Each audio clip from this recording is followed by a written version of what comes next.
Good morning student. Uttarakhand परीक्षा वाणी MCQ video series में आपका बहुत बहुत स्वागत है।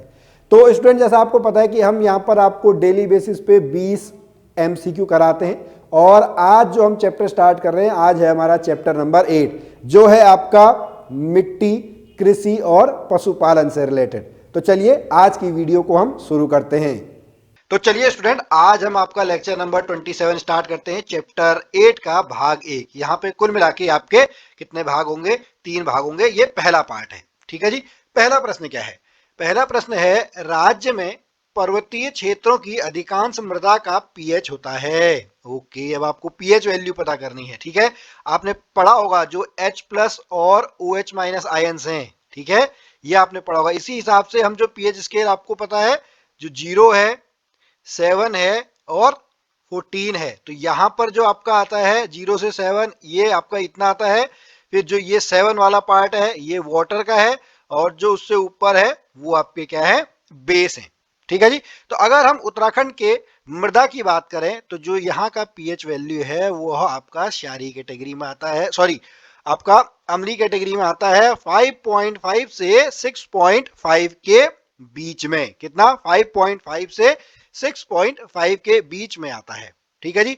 और अगर हम बात करें जो पूरे देश में है, पूरे देश में हमारे अप्रोक्स जो मिट्टी है, जो मृदा है, उसको 8 भागों में बांटा गया है। अगर हम देश की बात करें, ठीक है, उसमें से जैसे आपका जलोढ़ मिट्टी आता है, काली मिट्टी आता है, लाल मिट्टी, लेटराइट मिट्टी, मरुस्थलीय मिट्टी, पर्वतीय मिट्टी, पीट व दलदली मिट्टी, लवणीय व क्षारीय मिट्टी, ये आता है। उसमें से अगर हम बात करें उत्तराखंड की, तो उत्तराखंड में आपका किस प्रकार की मिट्टी आती है?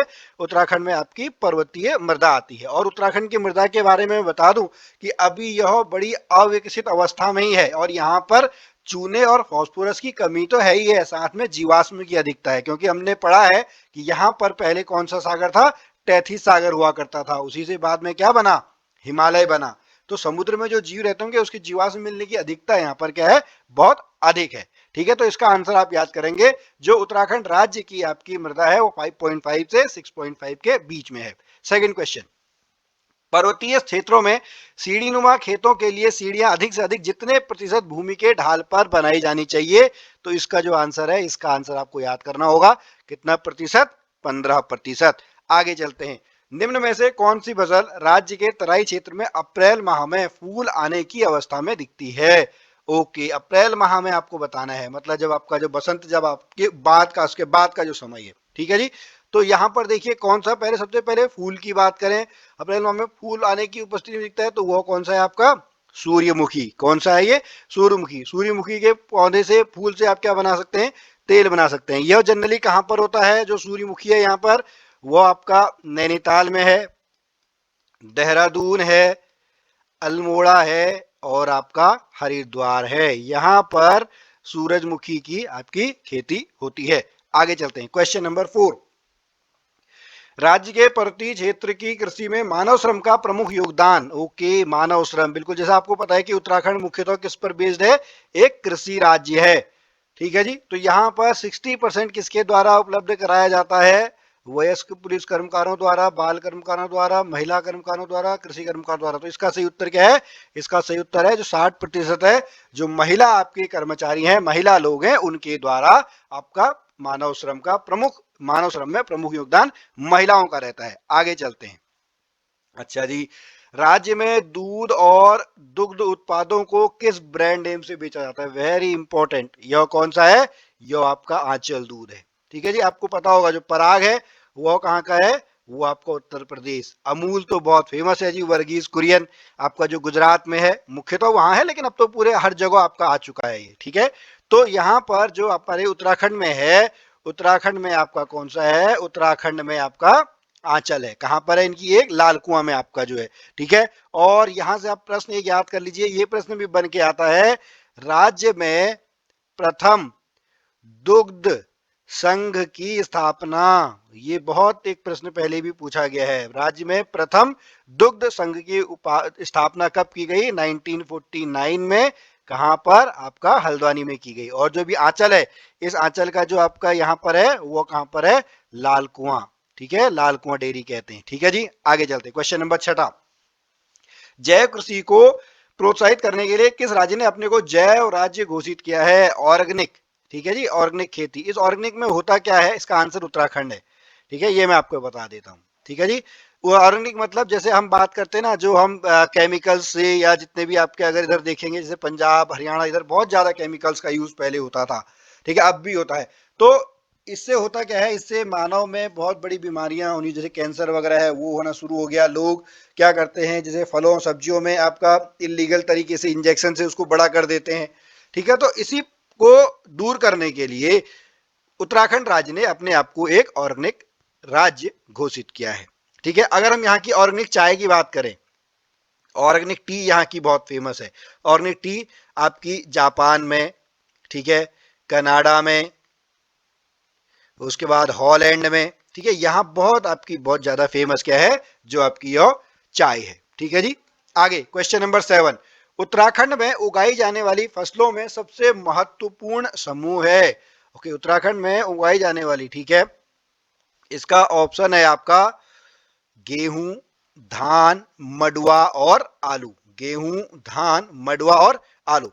इसमें देखिए उत्तराखंड में अगर हम बात करें तो ये तीन प्रकार की फसल होती है, एक रबी की फसल, एक खरीफ की फसल और एक जायद की फसल। उत्तराखंड में आपकी जो दो फसलें हैं रबी और खरीफ, ये ज्यादा उगाई जाती हैं। जो जायद वाली है ये कम उगाई जाती है, ठीक है जी। रबी और खरीफ की ज्यादा और जायद की आपकी कम। उसमें से जैसे गेहूं जो है, ठीक है, हमारे राज्य में सबसे अधिक कौन सी उगाई जाती है? सबसे अधिक आपका गेहूं उगाया जाता है। दूसरे नंबर पे कौन सा उगाया जाता है? दूसरे नंबर पे आपका धान या चावल, ठीक है, क्या उगाया जाता है? धान या चावल उगाया जाता है। मडुआ आपने देखा होगा, मडुआ आपका बहुत फेमस है जापान में, जैसे बॉर्नविटा वगैरह बनता है ना, जो हेल्थ प्रोटीन मतलब इसमें बहुत सारा आपका है, ठीक है। तो उस तरीके से आपको पढ़ना है। आगे क्वेश्चन नंबर 8, गढ़वाल में सीढ़ीदार कृषि पारिस्थितिकी है, यह पहाड़ी ढालों पर भूमि तथा जल संरक्षण का समुचित उपाय है। ओके, ये दोनों सही है और यह उसका क्या है? सही अनुवाद है। Option number A is the right answer. आगे चलते हैं। Guinness book of world record में अल्मोड़ा दर्ज है 6.6 मीटर ऊंचाई का एक पौधा उगाने के लिए, जो था किसका विश्व रिकॉर्ड? ये किसका है? मिर्च का है, ठीक है। कहां से? आपके अल्मोड़ा के एक आपके किशन चंद्र जोशी जी हैं। कौन? किशन चंद्र जोशी, ठीक है। किशन चंद्र जोशी जी के यहाँ पे 6.6 मीटर ऊंचाई का एक मिर्च का पौधा उगा था। अगर आप उसकी गोलाई की बात करें, उसकी गोलाई आपकी 3 फीट की थी। आप समझ रहे हैं, हमारी लंबाई से ऊंची आपकी मिर्च है। और जो उसका फैलाव है, ठीक है, वो फैलाव आपका कितना है? 8.2 फीट है, ठीक है जी। ये आपका क्या है? ये आपका मिर्च का पौधा है, ठीक है। आगे चलते हैं। क्वेश्चन नंबर 10, उत्तराखंड में कृषि भूमि नापने का पैमाना है। ओके, यहां पर जो है कृषि भूमि नापने का पैमाना वह किस में आता है? नाली और मुट्ठी में। ये नाली और मुट्ठी होता क्या है एक्चुअली में बताएं, ठीक है जी। तो जिसे कहते हैं ना, पुराने जमाने में क्या होता था, एक मुट्ठी जो बीज है, ठीक है, किसान अपने हाथ में एक मुट्ठी बीज लेता था, उसको जितनी खेत में चला गया वो उसकी क्या हो गई? एक मुट्ठी जमीन, ठीक है। अभी हम आगे भी पढ़ेंगे। तो एक नाली जो है, एक नाली आपकी 16 मुट्ठी के बराबर होती है। कितने मुट्ठी के बराबर? 16 मुट्ठी। मतलब एक मुट्ठी आपने बीच फेंका, वो एक मुट्ठी, फिर दूसरे उससे आगे बढ़े 2 मुट्ठी, फिर ऐसी टोटल आपके अगर 16 मुट्ठी जमीन होती है तो वह एक नाली के बराबर होती है। और एक नाली किसके बराबर? सॉरी, 50 नाली किसके बराबर होती है? 50 नाली आपकी 1 हेक्टेयर के बराबर होती है, ठीक है। आगे चलते हैं। जो ये बीघा वगैरह ये आपके बाहर चलते हैं, गज फीट आपके प्लेन से साइड में आ जाते हैं, ठीक है। आगे 11वां प्रश्न, उत्तराखंड में कृषि योग्य भूमि है लगभग, उत्तराखंड में जो कृषि योग्य भूमि है वह आपका 13% है। हालांकि इसमें बंदोबस्त वगैरह भी अभी हम चेक करेंगे बाद में, ठीक है, जब चैप्टर पढ़ेंगे वहां पर आपको समझना पड़ेगा। और अगर हम बात करें जो कृषि योग्य भूमि है, गढ़वाल में आपकी कम है, कुमाऊं में आपकी अधिक है, ठीक है। कृषि योग्य जो भूमि है वो कुमाऊं में अधिक है।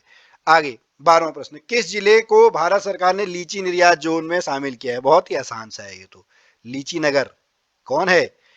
इसको हम लीची नगर के नाम से भी जानते हैं, देहरादून को, ठीक है। क्वेश्चन नंबर 13, उत्तराखंड में एक नाली जमीन कितने वर्ग मीटर के बराबर होती है? तो ये बिल्कुल इसका याद करेंगे, एक नाली जमीन आपके 200 वर्ग मीटर के बराबर होती है। ओके, 200 वर्ग मीटर बराबर एक नाली। ठीक है जी। उसके बाद अगर हम इसको 10,000 कर देते हैं, 10,000 वर्ग मीटर, ये किसके बराबर हो जाएगा? 50 नाली के बराबर। और जो ये 50 नाली है ये किसके बराबर हो जाएगा? 1 हेक्टेयर भूमि। किसके बराबर? 1 हेक्टेयर भूमि के बराबर ये हो जाएगा। आगे चलते हैं। कौन सा 2 वर्षीय फसल चक्र उत्तराखंड के, फसल चक्र आपको पता है ना, फसलों में मतलब एक साल ये, अगले साल वो, 6 महीने में, इस तरीके से। ठीक है जी। तो फसल चक्र वर्षा आश्रित क्षेत्रों में लोकप्रिय है। तो यह कौन सा है? इसका ऑप्शन नंबर सी है, धान, गेहूं, मडुआ और पड़ती। ये चार के चार क्या है? आपकी फसलें हैं। ठीक है, ये आपको याद करना है। आगे चलते, क्वेश्चन नंबर 15। उत्तराखंड में भकार का उपयोग होता है। भकार एक प्रकार का आपका बर्तन है जिसमें रखा जाता है। तो किसके लिए? आपका खाद्यान्न संग्रह के लिए। ओके। आगे क्वेश्चन नंबर 16। मेंथा फसल की रोपाई कब से कब तक होती है? यह आपका 15 से लेके 30 जनवरी के बीच में होती है। ठीक है, आगे चलते हैं। क्वेश्चन नंबर 17, बहुत इंपॉर्टेंट, वेरी इंपॉर्टेंट क्वेश्चन है ये। ऊपरी गंगा नहर का उद्भव स्थान है। कहां पर है ये? आपका हरिद्वार में है। कहां पर है? ये आपका हरिद्वार में है। ये आपकी क्या है? जो ऊपरी गंगा नहर है, इसको आप याद करेंगे, सबसे पुरानी नहर है। ठीक है जी। क्या है? सबसे पुरानी नहर। कब ये बनाई गई थी? 1842 से 1854 के बीच में। ठीक है, 1842 और 1854 के बीच में ये बनाई गई थी। किसके द्वारा बनाई गई थी? लॉर्ड डलहौजी के द्वारा। किसके द्वारा? लॉर्ड डलहौजी के द्वारा बनाई गई थी। और बाद में फिर इसका रिन्यूकरण होता है 1983 में, आधुनिकीकरण उसका होता है। लेकिन ये आपको याद करना है, इससे पूरा जो आपका आगे का क्षेत्र है वो पूरा इससे क्या कराया गया? सिंचाई कराई गई। ठीक है, ये आपको यहाँ पे याद करना है। ठीक है, आगे चलते हैं। आगे हमारा है क्वेश्चन नंबर 18। ओके, विकेट बंदोबस्त कब शुरू हुआ? ठीक है, सबसे पहले बंदोबस्त की बात करते हैं। जमीन का लेखा जोखा रखना, कहां से राजस्व आएगा, किसके पास कितनी जमीन है, कृषि योग्य कितनी है, पथरीली कितनी है, उपजाऊ कितनी है, ये सब को हम क्या बोलते हैं? बंदोबस्त बोलते हैं। आज के जमाने में आप देख लीजिएगा, जैसे दाखिल खारिज होती है, जो गांव में आपकी जमीन है, कृषि योग्य भूमि है, कि वहां पे खाली आपका बंजर हो चुका है, तो ये सब आपका बंदोबस्त में आता है। ये बंदोबस्त पुराने समय से भी चल रहा है, गोरखा काल में, उस काल में आपका पहले से चलता हुआ रहा है। लेकिन जो विकेट बंदोबस्त है ये आपका हुआ था 1863 से 1873 के बीच में। यहां पर विकेट एक कौन है? विकेट एक आपके ब्रिटिश अंग्रेज हैं, मतलब अंग्रेज हैं। ठीक है, ब्रिटिश काल में हुआ था ये। ठीक है, और ये कौन सा है? ये आपका 9वां महत्वपूर्ण बंदोबस्त है। ठीक है, और अभी आपको एक प्रश्न यहाँ पे बताना है कि लास्ट जो बंदोबस्त हुआ था वो कौन से ईयर में हुआ था, ये आपको याद करना है। ये फेमस क्यों है जो विकेट बंदोबस्त है? क्योंकि इसमें पहली बार वैज्ञानिक विधि को अपनाया गया था। किसको अपनाया गया था? वैज्ञानिक विधि को अपनाया गया था। ठीक है, इससे क्या हुआ? जमीन को इनने 5 भागों में बांटा, तलाऊ, उपराऊ अप्पल, उपराऊ दोयम, इजरान और कटील। इस तरीके से जमीन को बांटा जाता है। ठीक है, क्वेश्चन नंबर 19। राज्य में उत्पादित मडुआ कोंडा का अनाज का निर्यात किया जाता है, इसको रागी भी बोलते हैं। ठीक है, जो रागी है ये मडुआ है। ठीक है, मडुए को हम क्या बोलते हैं? रागी भी बोलते हैं। तो ये कहां भेजा जा रहा है? ये आपका जापान भेजा जा रहा है। ये बहुत पौष्टिक है। ठीक है, जो आपका है मडुआ, अल्मोड़ा में, पिथौरागढ़ में, नैनीताल में, बागेश्वर में ये आपका मुख्यतः उगाया जाता है, पहाड़ों में। ठीक है, इसको आप जैसे कहते हैं ना, अगर आप इसकी रोटी खाएंगे, गेहूं के बदले अगर आप इसकी रोटी खाना शुरू करेंगे, बिल्कुल स्वस्थ हृष्ट पुष्ट आप हो जाएंगे। Question number 20। तकनीकी हस्तांतरण योजना के तहत 670 न्याय पंचायतों में फार्मर टू फार्मर्स अप्रोच कार्यक्रम शुरू किया गया। तो यह कार्यक्रम आपका 2005-2006 में शुरू किया गया। अब तो इस प्रकार के प्रश्न आने की जो संभावना है वह बहुत कम है। ठीक है, तो स्टूडेंट बस आज का इस लेक्चर में इतना ही हम पढ़ते हैं। ठीक है, 20 क्वेश्चंस जो हैं, और मुझे आशा है कि आपको समझ में आया होगा। आप पढ़िए, ध्यान से समझिएगा। तो चलिए, मैं मिलता हूं फिर आपसे अगली वीडियो में। तब तक के लिए जय भारत, जय उत्तराखंड,